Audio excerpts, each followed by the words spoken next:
Hér þetta farið af stað og það eru heimamenn sem að hefja leik á Afturelding taplaust í síðustu 3 leikjum. Hér eru hins vegar slæm mistök og dauðafæri.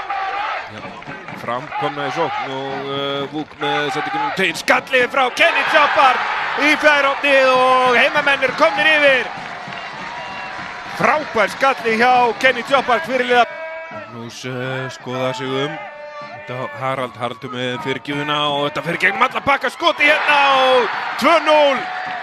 Kyle McLagan að koma fram í 2-0 hér. Fyrirgjöf sem að fór einhvern veginn í gegnum Hann var heldur ekki í markinu í fyrri hálfleik. Hér er hann að koma boltanum fram á Arnór Gauta. Arnór Gauti skilur hann hér eftir fyrir Elmar. Þetta er skemmtilega gert og Elmarinn er að keyra sig gegn hann. Ennþá með boltan, chippar honum yfir. Viktor Frey, en frábær björgun.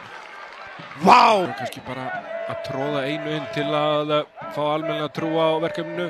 Hér er vandræðagangur hins vegar og Framarar að sleppa 2 á móti markmanni, leggja nú til vinstri á Vuk Óskar Dimitrivic sem að skorar og er að gera út þennan leik.